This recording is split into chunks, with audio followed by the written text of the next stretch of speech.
वृद्धावस्था के कारण उसका रूप बिगड़ गया, बुद्धि कमजोर हो गई, शरीर रोगी हो गया, अग्नि मंद पड़ गई, पुरुषार्थ और भोजन दोनों कम हो गए, बस घोर चिंता। अब पता ही नहीं चल रहा, सोच निकल गई, पड़ा है उसी गंदगी में। जब वो रो रो के कहता है ऐसा, पीटते हैं घर वाले, हमने पीटते हैं, पड़े भरपूर भोजन नहीं देते, हगेगा कौन, फेंकेगा, कैसी दुर्गति। इसमें जो शब्द लिखा है, आस्तेव मत्योपन्यस्तम गृहपाल इवाहनम, गृहपाल कहते कुत्ते को, कुत्ते की भांति वो सबके अपमान सहता रहता है और रूखे सूखे टुकड़े खाकर जीवन निर्वाह करता है, फिर भी उसे भगवान की याद। मृत्यु का समय जब निकट आता है तो वायु उत्क्रमण से इसकी पुतलियां चढ़ जाती हैं, श्वास प्रश्वास की नलिकाओं में वायु आना जाना रुक जाता है, कफ भर जाता है। अब इसे श्वास लेने में भयानक कष्ट होता है, कंठ में घुरघुराहट, पर उसका मोह उन्हीं अपने बच्चे, परिवार, घर, शब्द ये सब छूट जाए, बड़ी दुर्गति। अंतिम समय क्या सोच रहा है, ये पत्नी छूट जाएगी, बेटे छूट जाए, और बेटों ने क्या उनके साथ व्यवहार किया, ये मोह है, ये मेरा कमाया हुआ मकान कैसे छोड़ सकते। तो छिपकली बन के आना, इसी मकान में रहेंगे पक्का। आपका अंतिम फाइनल आपका चिंतन होता है, आपका चिंतन वही बनेगा जो जीवन भर आपने किया, उसके परिणाम में बंधु बांधव आकर घेर लेते और मनाने लगते हैं कि अब जल्दी मर जाए, भगवान उठा ले इसे। मृत्यु पाश के वशीभूत महान कष्ट को भोगता हुआ अपने परिवार का चिंतन करता है। वो मूड ये भी नहीं सोच पा रहा कि अगर अंतिम समय कृष्ण बोल दूं, राधा बोल दूं तो काम बन जाए। कुटुंब का भरण पोषण और मोह में लगा हुआ यमराज के दूत आते हैं, मार मार के उसके प्राणों को खींचते हैं। वो तो मार वही जानता है जिसपे पड़ती है, और सोचता कौन है, विवेक है नहीं, इसलिए सोच काम नहीं करती। भयंकर रोष युक्त नेत्र वाले, जिनके देखने से पेशाब छूट जाए। तभी तो आप देखो मरने वाले का शौच और लघुशंका सब छूट जाती है, देखने मात्र से, इतने भयानक है। वो देखकर भय के कारण मलमूत्र त्याग कर देता है। सा दृष्ट्वा त्रस्त हृदयः स्रकन मूत्रम विमुंचति, इतना भयावह स्वरूप होता है उनकी घुड़क, और उनकी मार की टट्टी पेशाब सब छोड़ देता है। यमदूत उसे भयंकर यातना देती हुई प्राण खींचते हैं। अब ये तो वही जानता है जिसके खींचते हैं। बाहर वाले सब घेरे बैठे हैं, कोई एक बार भी नाम नहीं बोला। अगर एक बार बोल देता राधा तो भाग जाते यमदूत और वो बच जाता। पर ये सौभाग्य तो जिसने जीवन में धर्म किया है, कहीं न कहीं भगवद आश्रय लिया, उसको ये मिलता है। जैसे कोई घोर अपराधी को सिपाही बांध कर ले जाते हैं, उसी प्रकार रस्सी में बांधकर बलात् उसको यमलोक की लंबी यात्रा कराती है। रास्ते में पिटाई, घुड़कियां, उसे प्यास लगती, पानी नहीं दिया जाता, तपती हुई भूमि पर चलाया जाता है। कुत्ते नोचते हैं, व्याकुल होता है, भूख प्यास उसे बेचैन कर दी। पर यहाँ किसी की भूख नहीं मिटाई तो तुम्हें रास्ते में भोजन नहीं मिलेगा, या कभी किसी को पानी नहीं पिलाया तो एक बूंद पानी नहीं मिलेगा। तो ये कर्म भूमि है। दावानल जैसी दहकती हुई भूमि पर उसे चलाया जाता है। तप्त बालुका में मार्ग में जब एक पग भी आगे बढ़ने की सामर्थ्य नहीं होती, मूर्छा जाती है, मार मार के उसे चेतना में लाते हैं यमदूत, फिर घसीटते हैं। महान दुख में अंधेरे मार्ग से अत्यंत क्रूर यमदूत उसे यमपुरी को ले जाते हैं। कितना मार्ग? 99,000 योजन मृत्यु लोक से। ये ऐसे नहीं कि कोई गप लिखी हुई है, नहीं नहीं। जैसे तिहाड़ जेल है, अब जानते नहीं तो क्या जानोगे, कहाँ तिहाड़ जेल, जाओ देखो जाके। आजीवन कारावास, कैसे बड़े कठोर कठोर, जैसा अपराधी वैसा दंड विधान। यहाँ थोड़ी दया है क्योंकि हृदय है, वहाँ हृदय नहीं है। वहाँ हृदयहीन शासक तुम्हारे पीछे लगाए जाएंगे। हृदय ही नहीं है, बस एक एक कर्म का हिसाब। जो हमने पढ़ा था पहली बार तो होश उड़ गए थे। जो यहाँ दूसरे का मांस खाते हैं ना, कोलू में पेरे जाते हैं। कोलू जैसे गन्ना नहीं पेरा जाता, लगा दिया कोलू में पेरे जाता। मरना है नहीं, सोचो कितना कष्ट। फिर इसके बाद शमशी से मांस नोच कर उसे खवाया जाए। होश में हो जाओ। 99,000 योजन का मृत्यु लोक से यमलोक का मार्ग है, लिखा हो 99,000 योजना नाम सहस्राणी नवतिम नवचाध्वनः त्रिभिर मुहूर्तैर द्वाभ्याम वा नीतः प्राप्नोति यातनः। एक योजन का मतलब 4 कोस, 99,000 योजन। इतने लंबे मार्ग को 2 या 3 मुहूर्त में तय करना, दौड़ा के 2 या 3 मुहूर्त, बहुत कम समय। फिर वहां पहले से तय, इसको इस नरक में डालो, इसको इस नरक में। वहां इतना समय थोड़ी भीड़ लगी है। जैसे अपने एक फोड़ा हुआ तो अपने इतने कष्ट समझते, अस्पताल जाओ देखो चीख लगी, किसी पैर टूटा, किसी कुछ, ऐसे वहां सब हिसाब हो रहा है। उसको धधकती हुई लकड़ियों में जलाया जाता है, कई दूसरों के द्वारा काट काट कर उसको उसका ही मांस खिलाया जाता है। यमपुरी के कुत्तों के भयानक दांत होते हैं, जिंदा, अब मरना है नहीं। वहां भयानक गिद्धों के द्वारा आते खींची जाती है। यहाँ सांप बिच्छू डांस जिसको मारा है, वहां भयंकर रूप रखकर उसका खून पीते हैं। हिसाब है बहुत होश में। यहाँ तुम किसी के शरीर को काट दो तो मर जाएगा, वहां ऐसा नहीं होता। वहां बार बार काटा जाएगा, मरोगे नहीं, पीड़ा वैसे ही होगी। बड़े भयानक कष्टों को भोगता है। तामिस्त रौरव आदि नरकों को भोगता है। हे माता, भगवान कपिल देव जी कहते हैं जो पुण्य आत्मा लोग होते हैं स्वर्ग आदि में जाकर पुण्य भोगते हैं, लेकिन दोनों को फिर गिरना होता है, क्योंकि वो भगवान का भजन नहीं किए, इसलिए पुण्य भोग कर मृत्यु लोक आते, वो पाप भोग कर नरक से मृत्यु लोक आते। माता जब उनके भोग संपन्न होते नरक आदि के, अब वो जन्म लेते हैं फिर यहाँ। ध्यान से जब जीव को मनुष्य शरीर में जन्म लेना होता है तो प्रकृति में वर्षा के साथ आता है, प्रकृति में वर्षा के साथ आया, और फसल में मूली गाजर गेहूं अन्न इनमें वो जीव प्रवेश करता है और उसे माता पिता दोनों पाते हैं। तो सप्तम धातु वीर के रूप में परिणित होता है जीव। वो वीर कण के रूप में माता के उदर में जब प्रवेश करता है तो एक रात्रि में माँ का और पिता का दोनों का वो जो वीर मिलता है, उस रज और वीर के मिलने से एक कलल सा बनता है। 5 रात्रि व्यतीत होने के बाद एक बुदबुदा सा बनता है। 10 रात्रि व्यतीत होने के बाद एक बेर की सी आकृति होती है। फिर उसके बाद उसमें धीरे धीरे मांसपेशियां बढ़ने लगती हैं। 1 महीने में उसके सिर निकल आता है। 2 महीने में हाथ पांव अंगों का विभाग होता है। 3रे महीने में नख रोम अस्थि चर्म स्त्री पुरुष के चिन्ह प्रकट हो जाते हैं। 4 महीने में मांसादि 7 धातुएं प्रकट हो जाती है। 5वें महीने में चेतना जागृत हो जाती है। जैसे अपने चेतना, ऐसे 5वें महीने में गर्भस्थ शिशु की चेतना जागृत हो गई। जीव है पर चेतना 5 महीने बाद माँ के गर्भ में जागृत। अब उसे भूख लगती है, प्यास लगती है, वहां की तापमयी जलन पीड़ा, छोटे छोटे कीड़ों के द्वारा काटना, 6ठे मास में झिल्ली से लपटा हुआ माँ की दाहिनी कोख में कीड़े की तरह तड़पता है। उस समय माता को कड़वे और खट्टे पानी की लालसा होती है, जिससे उसके अंगों में जाकर भयंकर जलन होती है।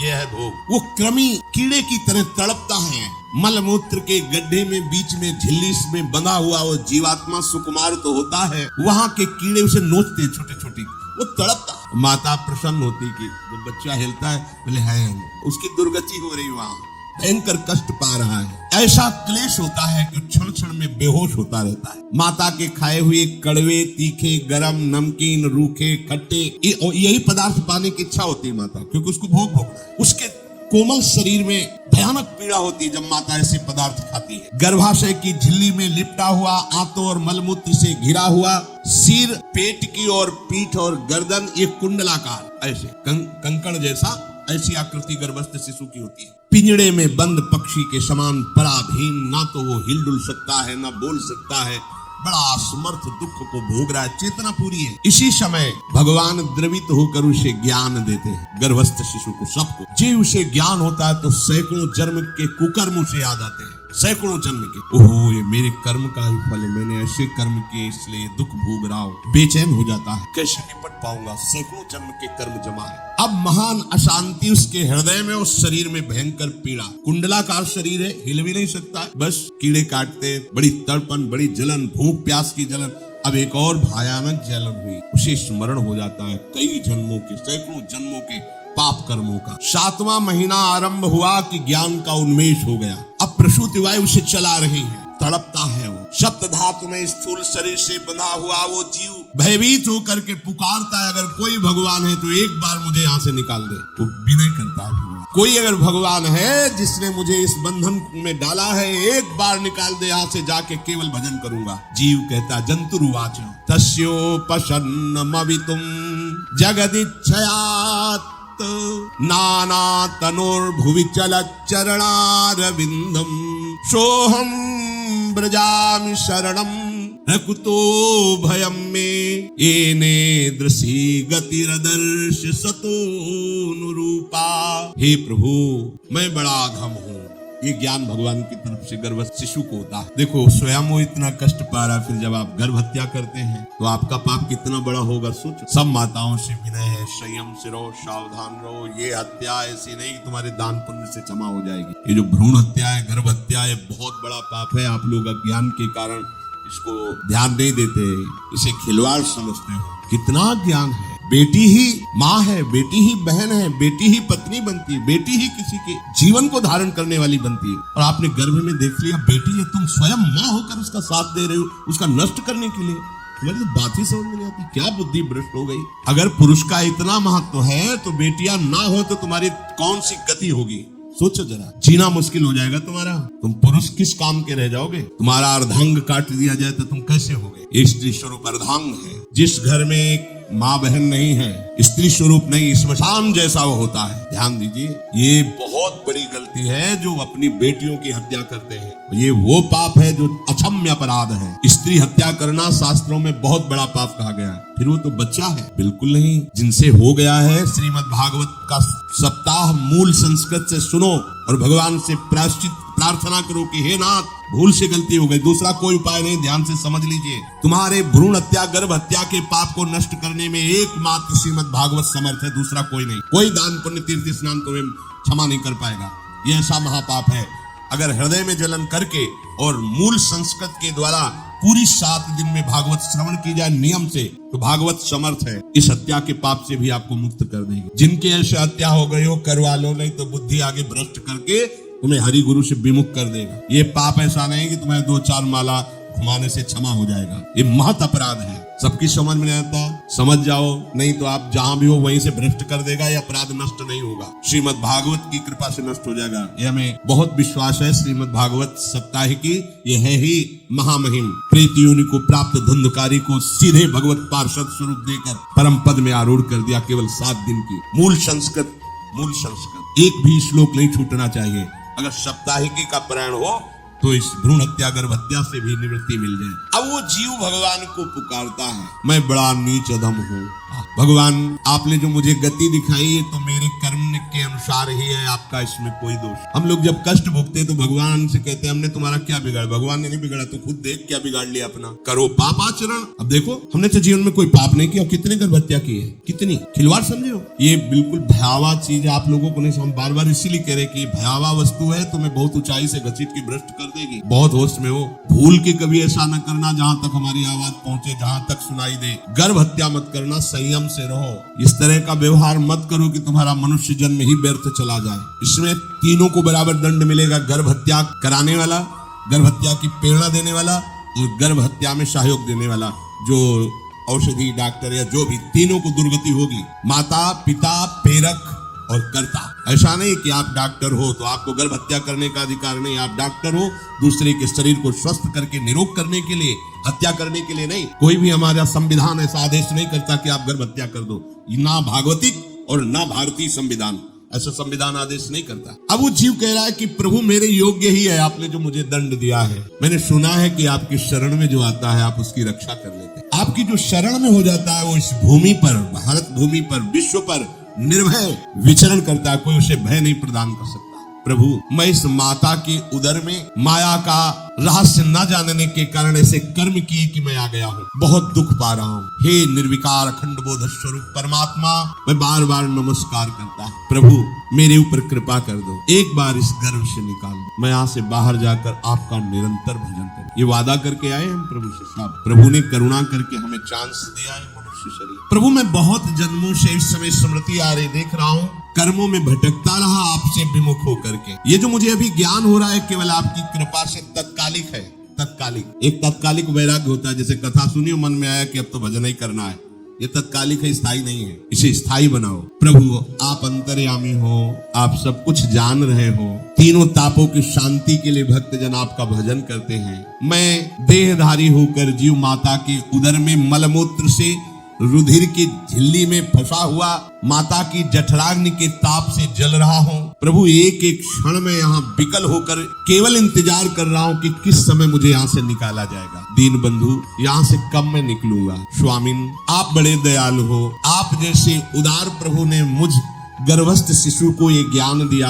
हे दीन बंधु, आप अपनी कृपा से प्रसन्न हो जाइए। प्रभु एक बार निकाल दीजिए। मैं ऐसा भजन करूंगा कि दोबारा संसार के दुख में नहीं आऊंगा। कपिल भगवान कहते हैं, हे माता, वो गर्भस्थ बालक शिशु भगवान से प्रार्थना करता है। भगवान का आदेश होता है, तत्काल प्रसव वायु धक्का मारती है। जे ही प्रसव वायु धक्का मारती तो उसको ऐसा भयंकर कष्ट होता है, जैसा पीछे लिखा है कि जैसे जिंदा किसी की चमड़ी उतारी जाए, ऐसा माँ के गर्भ से निकलते समय उसे कष्ट होता है। वो अत्यंत कष्ट से व्याकुल होता है। उसी समय उसका वो ज्ञान नष्ट हो जाता है जो भगवान ने दिया था। उस समय उसकी श्वास की गति रुक जाती है। जैसे किसी का गला दबा दिया जाए तो कैसा लगे, ऐसे ही पूरी की पूरी भागवती की स्मृति नष्ट हो गई। होश आया तब देखा कि वो बाहर पड़ा हुआ है, माता के उस मल मूत्र में सना हुआ विष्ठे की कीड़ा कीड़े की तरह गर्भवास में जो दिव्य ज्ञान प्रकट हुआ था भगवान की कृपा से वो सब नष्ट हो गया। भूमि परत भा ढाबर पानी, किम जीवे माया लपटानी। चेतन आई तो रोने लगा, वो ज्ञान कहाँ गया,